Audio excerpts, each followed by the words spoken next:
Sesuai judul, hari ini aku akan mereview keyboard yang sudah ditunggu-tunggu sama kalian, Vortex GT8. Apakah keyboard ini sesuai dengan hype-nya? Langsung aja kita bahas. Sebelum bahas produknya, kita bahas packagingnya dulu. Packaging GT8 menggunakan box berwarna coklat khas Vortex yang simpel aja gitu. Pada paket pembeliannya, kalian akan mendapatkan Type-C kabel yang sudah braided sepanjang 1,5 meter, switch dan keycap spooler yang dijadikan satu, serta user manual. Packaging dan paket pembeliannya emang simpel banget ya. Sekarang kita bahas keyboardnya.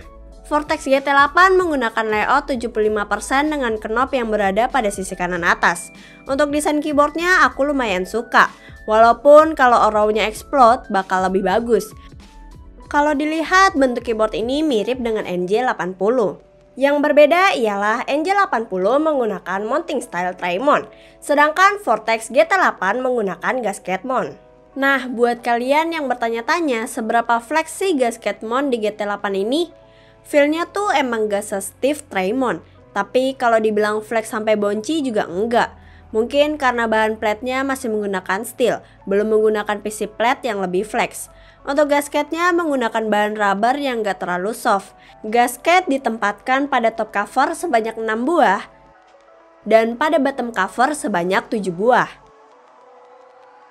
Untuk build quality terbilang cakep, apalagi mengingat harga keyboard ini nggak sampai 800.000. Ketebalan top covernya 2,5 mm dan ketebalan bottom cover 1,5 mm.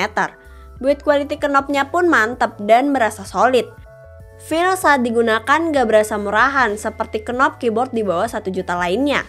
Knobnya juga bisa difungsikan sebagai mute dan unmute ketika kalian tekan.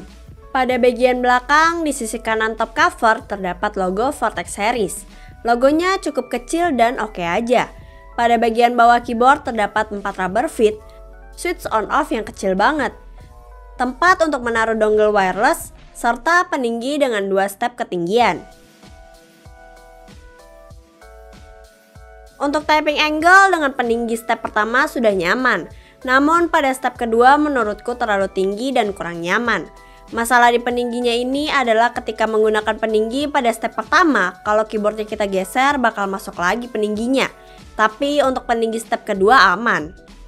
Pada keyboardnya juga sudah terinstall platform setebal 3 mm dan case foam setebal 1,6 mm.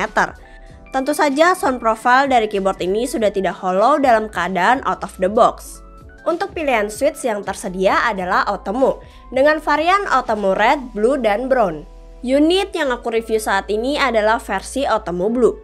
Ya, walaupun biasanya aku nggak suka sama clicky switch apalagi Automo Blue, tapi Automo Blue di keyboard ini nggak terasa berisik banget di kuping.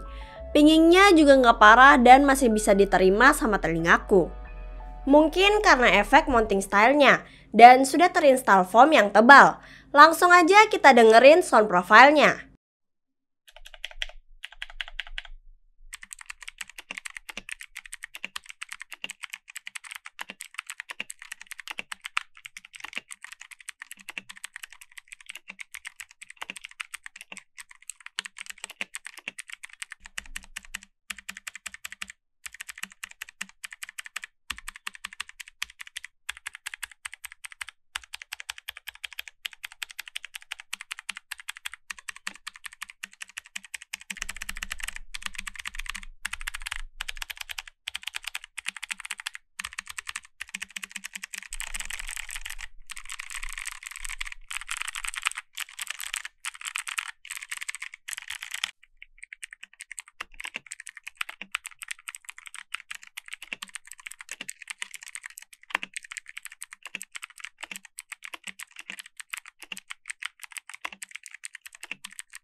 Kalau kalian tidak cocok dengan performa switch bawaan, kalian bisa mengganti switchnya dengan semua switch yang ada di pasaran.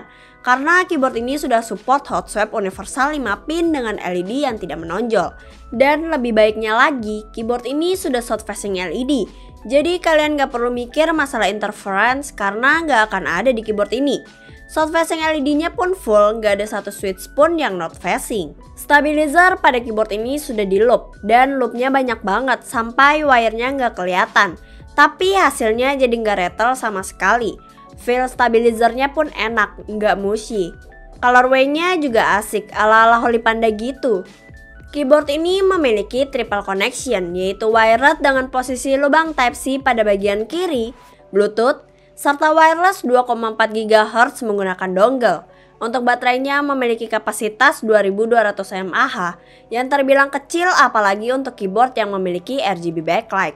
RGB pada GT8 cukup terang dan punya banyak mode yang bisa kalian atur melalui kombinasi tombol function atau dengan software yang disediakan Vortex. Tersedia 18 mode yang 2 modenya adalah music follow. Namun karena keyboard ini south facing sehingga RGB pada legendnya terlihat redup. Keycapsnya berbahan ABS dengan ketebalan 0,8 mm dan sudah double shoot. Kualitas keycapsnya mirip dengan keycaps pada keyboard Vortex lainnya. Untuk profilnya masih menggunakan OM. Di keycapsnya juga diberikan legend untuk fungsi media dan kombinasi tombol function. Kualitas switch dan keycaps bawaan dari Vortex GT8 emang biasa aja. Bisa dibilang yang penting ada, tapi ini dimaksudkan supaya kalian bisa mendapatkan keyboard ini di harga semurah mungkin. Dengan harga 780 ribuan, tentu saja Vortex GT8 punya fitur dan potensi yang sangat bagus. Kalian bisa upgrade switch atau keycaps secara perlahan sesuai dengan switch dan keycaps yang kalian suka. Seperti aku saat ini, aku coba build keyboard ini dengan mengganti switch dan keycaps. Total dana yang dikeluarkan adalah 770.000. Berarti dengan keyboardnya 1.550.000. Tapi performa yang dihasilkan sudah sangat baik. Sound profile-nya enak, feel-nya enak, looks-nya sangat premium.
Kalian bisa dengar seberapa bagus sound profile-nya hanya dengan mengganti switch dan keycaps tanpa dilakukan mod sama sekali.